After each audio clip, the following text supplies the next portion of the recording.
I never thought I'd start a story like this, but here it is. My children chose to party instead of coming to their father's funeral. And at that moment, standing beside the closed casket of the only man who ever truly loved me, I whispered to myself, "So this is what motherhood bought me." I remember gripping the edge of the oak coffin so tightly that my knuckles turned white. The church smelled of lilies. Paul always hated lilies. "They smell like pity," he used to say. Ironically, that day, pity was all I had. My neighbor, sweet old Mrs. Greenwood, leaned in and whispered, "Where are your kids, Helen?" I swallowed, feeling my throat burn. "They said they were tied up," I muttered. But I knew where they were. Everyone in town knew. My son posted a picture of himself at a beach party that very morning, holding a red plastic cup, smiling like the world owed him joy. My daughter had uploaded a story, dancing in a crowded club at 2 a.m., writing, "Life's too short for sadness. Life's too short for sadness." Their father lay cold in a box, and that was their grand philosophy. I kept replaying Paul's last night. He had squeezed my hand, whispered, "Don't be too soft on them, Helen. Soften with love, not weakness." At the time, I didn't understand what he meant. But as I stood alone at his funeral, surrounded by strangers instead of my own flesh and blood, I finally felt it, that sharp, undeniable truth, that softness had turned me invisible. After the service ended, I sat in my car for almost 20 minutes, staring at the steering wheel, feeling something inside me shift. Not anger, not hatred, something colder, something clearer. My phone lit up. A text from my son. "Sorry, Mom. Too much going on. We'll catch up later." "No. How did it go?" "No. Are you alone?" "Nothing. That was when I made the decision." I scrolled through my contacts, past my children's names, until I reached one number I had never deleted, even though years had passed since I last dialed it. I took a breath. A long, steady breath. Then I pressed the green button. When the voice answered on the other end, deep and familiar, I whispered, emphasis, "It's time." And in that single moment, after decades of being a gentle, forgiving, soft-spoken woman, I felt the ground shift beneath my life. Because I wasn't calling for comfort. I wasn't calling for company. I was calling for consequences. For truth. For the reckoning Paul asked me to deliver. And God help anyone who stood in the way of that. The moment I heard his voice on the phone, I felt a strange mix of dread and relief wash over me. It had been almost 15 years since we last spoke, yet he said my name like he'd been waiting for this call all along. "Helen?" Just one word, steady, deep, unmistakable. I closed my eyes. Yes, it's me. There was a long pause, and in that silence I remembered everything I had tried to forget. I remembered the nights Paul and I argued about him. I remembered the promise I made, never to involve that part of my past again. I remembered why I left that life behind in the first place. But pain has a way of resurrecting old ghosts. "Where are you?" he asked. "Still in Michigan," I whispered. "Still living in the same house." He exhaled softly. "And the kids?" I hesitated. "Oh," he said darkly. "So it finally happened." I didn't answer. I didn't need to. "Helen." His voice softened, almost like a warning.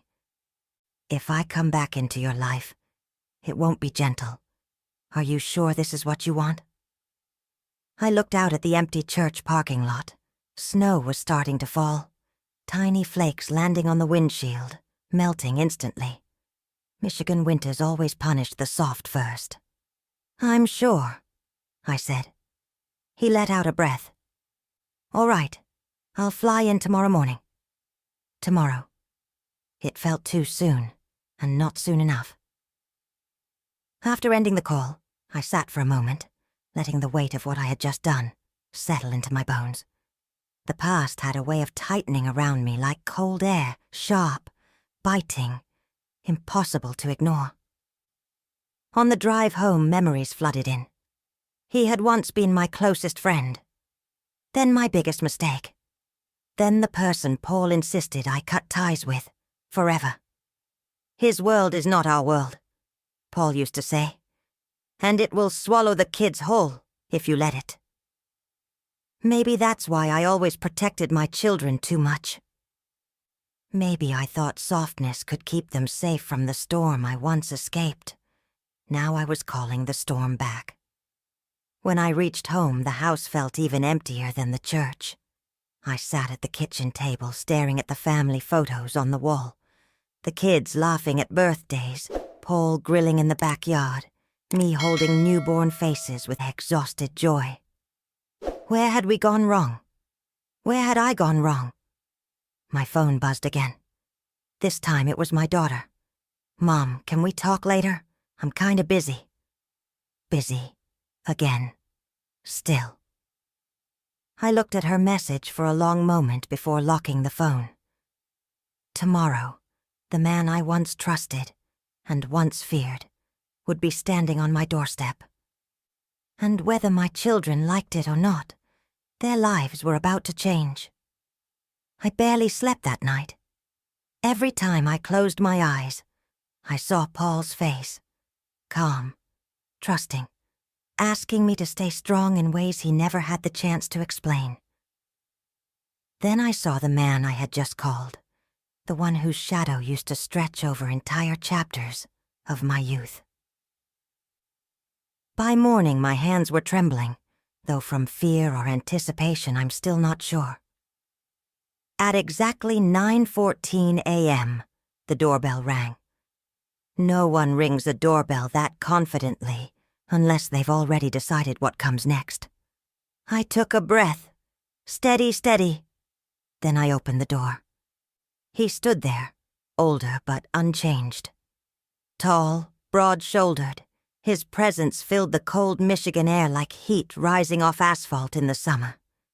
His hair had turned almost silver, but his eyes, those sharp, calculating eyes, stayed the same. "Hello, Helen," he said quietly. For a moment, I forgot how to breathe. "Marcus," I whispered. The name tasted like metal on my tongue.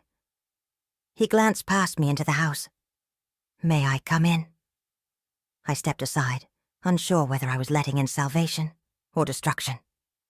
Inside, he walked through my living room slowly, the way someone inspects a familiar battlefield after years away. His gaze paused on the framed family photos. "So these are your kids," he said. I nodded. He didn't smile. Not even politely. Finally, he turned back to me. "You said, it's time." "That's not a small thing to say, Helen. What changed?" I felt a lump rise in my throat. "My children," I said. "They didn't come to Paul's funeral." The silence that followed was thicker than grief itself.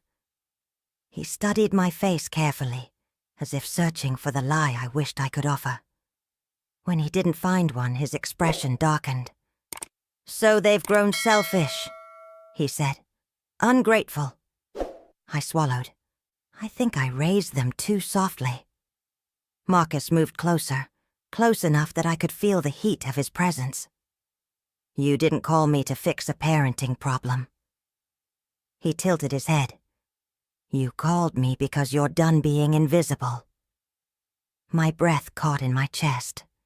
He had always been able to read me like unfinished sentences. Suddenly, my phone buzzed on the table. A message from my son this time. "Mom, stop being dramatic. We'll visit sometime this week or Whatever. Marcus picked up the phone before I could. He read the message once, then slowly set it down. "You need to stop waiting for them to choose you," he said. His voice wasn't cruel, just unbelievably honest. "And if you want them to understand the consequences of their choices..." He paused, looking me straight in the eyes. "Then I'm here to help." A chill went through me, not of fear but recognition, of the old strength I had buried. I nodded, and Marcus smiled slightly, the first smile I'd seen on his face in 15 years. "Good," he said. "Then let's begin." Marcus sat across from me at the kitchen table, hands folded, posture calm, too calm. He had always been like that. The quieter he became, the more dangerous the truth he carried. I poured him coffee, though my hands still trembled. He noticed. He always noticed. "You're scared," he said softly. I looked down at the floor. "Not of you," I whispered. "Of myself." He nodded, as if he had expected that answer. "You spent decades pretending you didn't have fire in you," he said.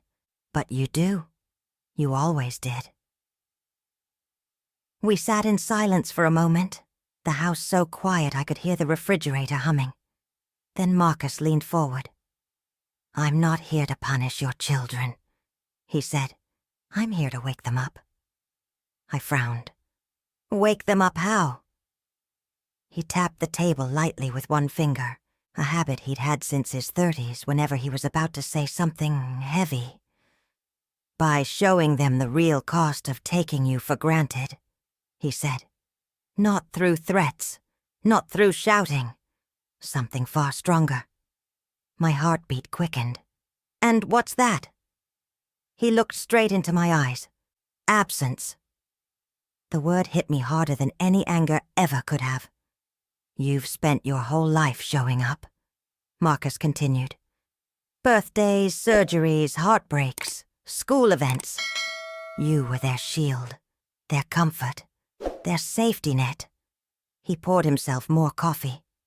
"But they never learned what it feels like when that net isn't there." I felt my throat tighten. "You want me to disappear?" "Not vanish," he said. "Step back. Stop calling. Stop reminding them you exist. Stop rescuing them from the chaos they create." I swallowed hard. "That sounds cruel." "No," he said. "It's clarity." He stood and walked toward the framed photos on the wall. He stared at one of my daughter laughing at age 10, ice cream melting down her fingers.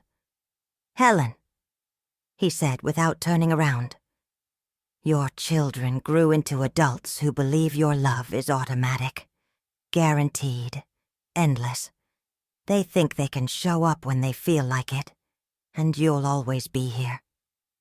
He turned back to me. "Take that belief away." My breath shook. Paul wouldn't want revenge. Marcus softened. "And this isn't revenge. This is what he meant when he told you not to confuse love with weakness." I sat down slowly, absorbing his words like cold water, soaking into bone. "Step back. Let them feel your absence. Let them miss what they've ignored." "Finally," I whispered. "What if they don't come back?" Marcus stepped closer and placed one hand gently on my shoulder. "Then you'll finally know the truth," he said. "And you'll stop grieving people who are still alive." The words pierced deeper than anything I'd heard since the funeral. I took a trembling breath. "All right," I said. "I'll do it." Marcus smiled, not in triumph, but in something quieter. Pride, maybe. Or relief. "Good," he said, "because phase 1 starts today." And just like that, for the first time in my 60 years, I chose myself. The first morning of my absence felt strange, quiet in a way that didn't feel peaceful at all. I woke up early, as usual, made coffee, and stared at my phone like it was a living creature. For the first time in years, I didn't text my children. No, "Good morning, sweetheart." No, "Drive safe." No, "Call me when you have time." I simply let the silence sit there. Marcus sat at the dining table, sipping his coffee like the house had always belonged to him. He didn't say a word, and maybe that's why the silence felt heavier. At 9:07 a.m., my daughter finally texted, "Mom, everything okay? You didn't send your usual message." I stared at the screen. The old me would have answered instantly, full of warmth and reassurance. But the new me, the me who had stood alone at her husband's funeral? I locked the phone and set it face down.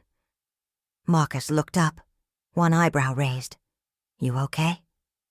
"No," I said, "but I'm doing it anyway." He nodded. "Good." An hour later, my son called. Not a text, an actual call. For a moment, I almost caved. The sound of his ringtone tugged at muscles inside my chest. I didn't even know still worked. But then I remembered the beach photo, the red cup, the carefree smile while his father was being lowered into the ground. I let the phone ring until it stopped. Marcus didn't congratulate me. He didn't need to. The silence itself felt like a decision I'd finally had the courage to make. By noon, both of my children had sent more messages. "Mom, why aren't you answering?" "Are you mad? This isn't funny." I read every message, but I didn't respond.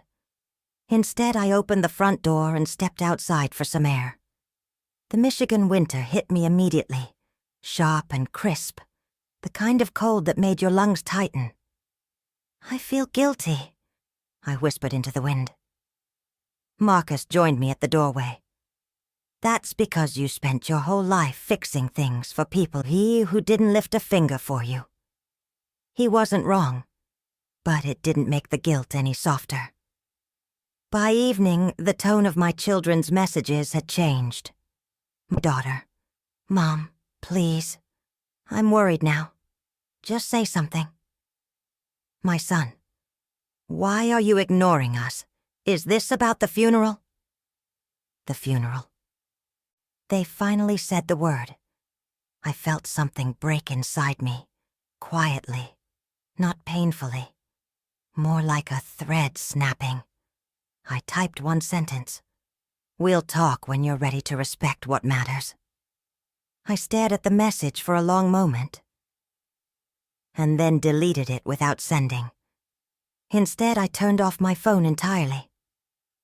Marcus watched me, nodding slowly. "You just took the hardest step," he said.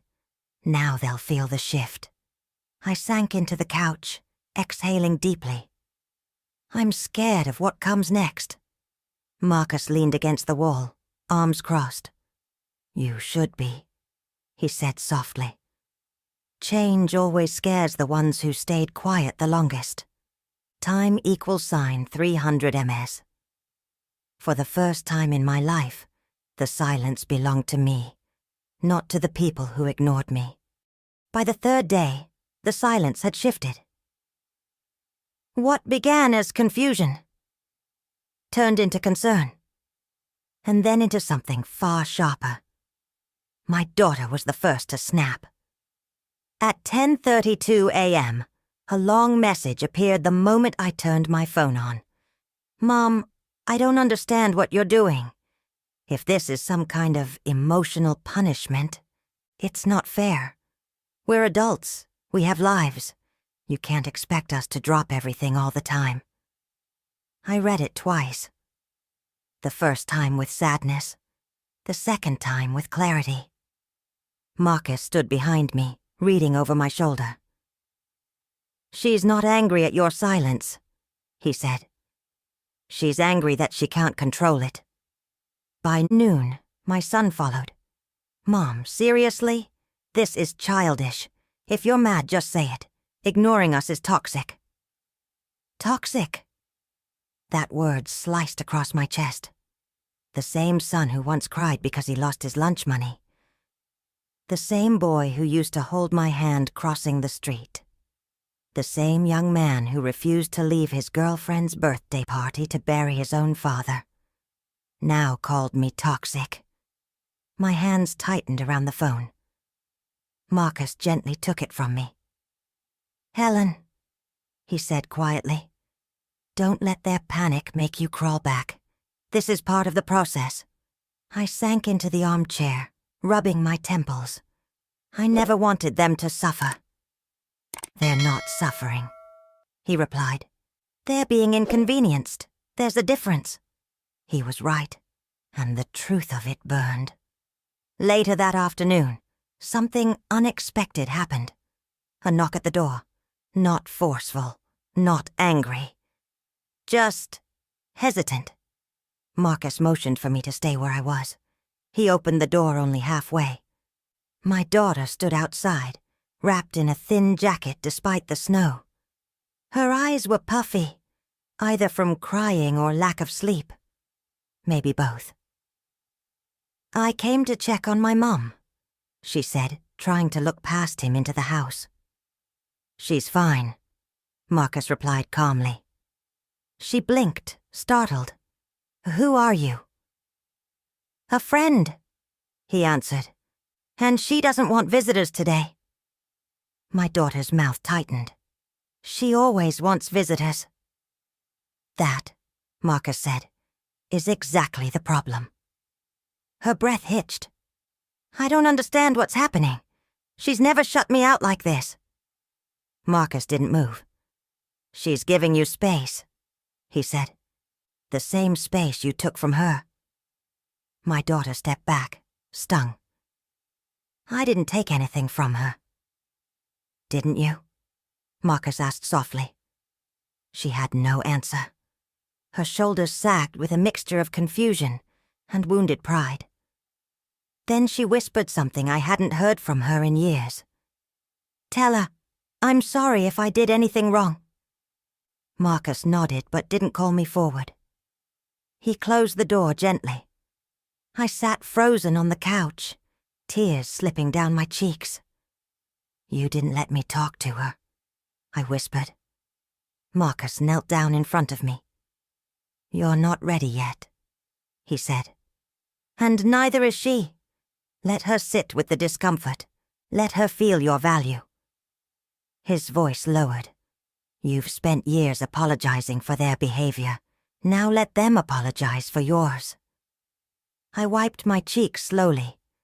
For the first time, I didn't feel guilty. Just tired. And lighter.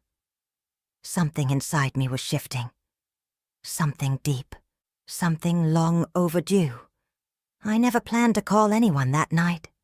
I was too tired, too bruised, too hollow to even lift my phone. But grief does something strange to the mind. It makes you reach for things you didn't know you still had: strength, memory, anger, mercy. So I sat at my kitchen table, the house dim except for the stove light, and I stared at my phone as if it were an enemy, or a bridge. Maybe it was both. I scrolled past numbers I hadn't touched in years. Co-workers, church friends, my sisters, neighbors, people who had once meant something and now floated like half-forgotten ghosts. Then a name. A name I had not said out loud in 35 years. Martha Lewis. My old best friend. The woman who practically raised my kids with me before life dragged us in different directions. The woman I lost because of one stupid argument about money, about pride, about whose husband worked harder and whose didn't. She had loved John like a brother. She had held all my babies before they turned even 1 week old. And she had vanished when times got difficult, or maybe I had pushed her away. I don't even remember anymore. My finger hovered over her number. I whispered into the silence, "John." If you're listening, help me do the right thing. And I pressed call. The phone rang once, twice. By the third ring, I was ready to hang up. But then, hello? Her voice. Older, softer, but unmistakably hers. I felt my breath shatter. Martha, it's me. Grace. Silence. A long, confused, almost stunned silence, then a sharp inhale. Oh my God. Grace, is everything okay? I tried to speak, but the words tangled in my throat. All I could manage was, no, not really. Her voice dropped to a whisper, the kind only old friends can share. What happened? I swallowed. My kids. They didn't come to John's funeral. The anger in her gasp was instant. What? Those kids? The ones who lived off your sacrifices? The ones that man worked 3 jobs for? I nodded even though she couldn't see me. They chose to party. I expected her to curse, to rant, to say she wasn't surprised, things most people would rush to say. But she didn't. Instead, she said something I wasn't prepared for. Grace, I'm coming over. My eyes widened. What? No, it's late. I don't care if it's late. Her voice was firm. You shouldn't be alone in that house tonight. I'm coming. And she hung up. I stared at the phone like it had just defied physics. I hadn't seen this woman in 35 years. We weren't friends anymore. We were barely memories. And yet, within 10 minutes, her headlights glowed through my kitchen window. I didn't know whether to cry or laugh, or run outside and collapse into her arms. But I opened the door and there she was. Older, heavier, slower, but with the same fierce eyes that once protected me from every mistake I was too young to avoid. She stepped inside without a word, set her coat on the chair, held my face in both hands, and whispered, Grace, I'm here now, and I'm not leaving you to carry this alone. Then she hugged me. A long, trembling, bone-deep hug, the kind you don't realize you've needed for decades. In that moment, something inside me finally cracked. Not in a way that broke me, but in a way that let me breathe.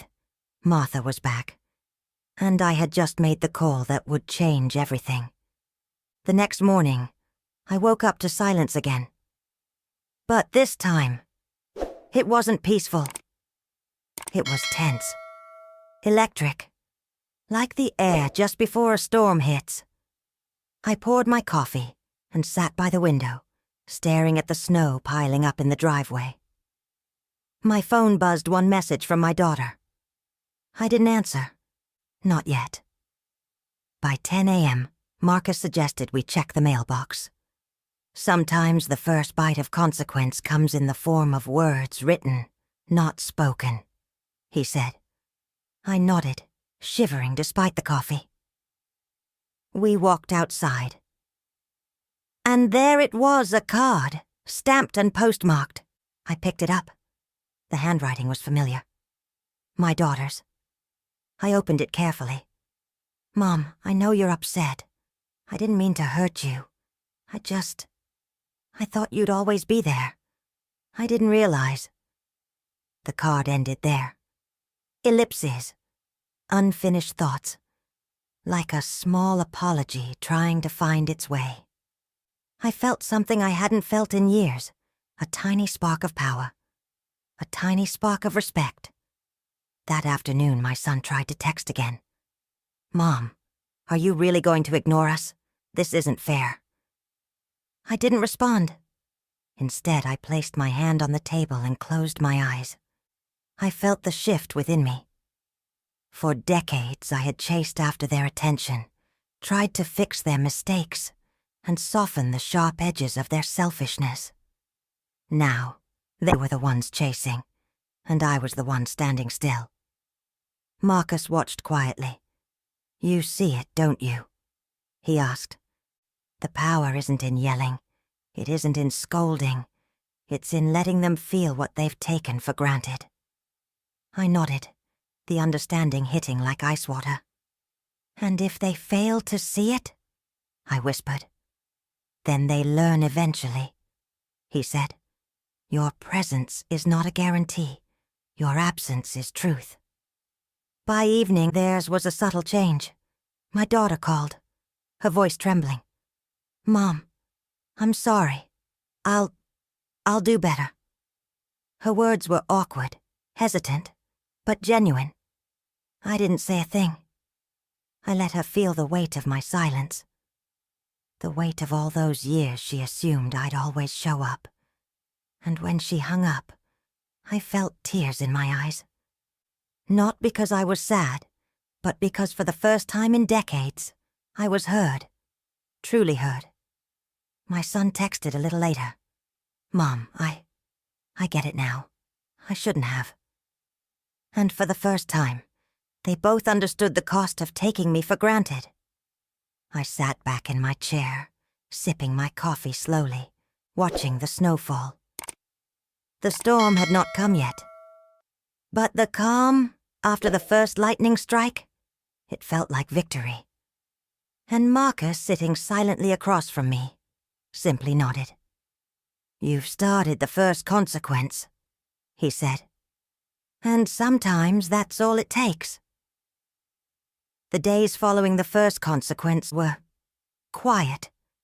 Not empty, not peaceful, but tense, full of electricity like the calm before a storm. Every buzz of my phone made my heart jump. Every knock at the door made me hold my breath. And then one evening it happened. My son walked through the front door. No pretense, no jokes, no, "I'm just here to chat." He looked at me, eyes wide, voice tight with guilt and fear. "Mom, I know I screwed up," he said. "I didn't realize what I was doing. Took you for granted." I didn't respond immediately. I just let him stand there. Let him feel the weight of all those years he thought I would always be there. He shifted nervously. "I didn't come to the funeral. I didn't think." "That's enough," I said quietly. "Say what you need to say, then leave the rest to your actions." That night my daughter called. Tears choked her voice. "I'm sorry, Mom. I should have been there. I should have listened. I never meant to hurt you." I didn't say a word. I just let her speak. Let her voice fill the room. Let her regret settle in where it needed to. For the first time, they were experiencing the consequences of their choices. Not punishment, but truth. Marcus sat beside me silently, watching, letting me witness the reckoning unfold without interference. He never rushed me. He never lectured. He simply allowed the natural weight of reality to hit them where it would. By the end of the evening, both of them had called. Both of them had apologized. Both of them had finally begun to understand the cost of their carelessness. And in that room, I felt a strange relief. Not joy, not pride, but recognition. The recognition that love without boundaries is invisible, and boundaries, when set firmly, demand respect. I looked at Marcus. "You think they'll truly change?" I whispered. "They've felt the shift," he said. "And feeling is the first step toward understanding." I exhaled slowly, letting decades of worry, guilt, and doubt roll off my shoulders. For the first time in years, I wasn't just a mother. I was a woman who demanded to be seen. The morning light poured into the kitchen like a promise. Snow still blanketed the yard, but the air inside felt lighter, warmer, calmer. I sat at the table, my coffee steaming, Marcus across from me. There was a quiet pride in his eyes, not his own, but in mine. A reflection of strength I had almost forgotten I possessed. The phone buzzed. My daughter first. "Mom, can we come over? We want to talk. Really talk." I smiled faintly. I didn't respond immediately. I let them feel the final stretch of consequence, the full weight of my absence. Then slowly, I typed, "Come, it's time." Within an hour, both children were here. Not rushing, not casual. They looked nervous but genuine. I stood in the doorway. "Come in," I said quietly. They stepped inside, and I noticed something I hadn't seen in years. Humility. Respect. Awareness.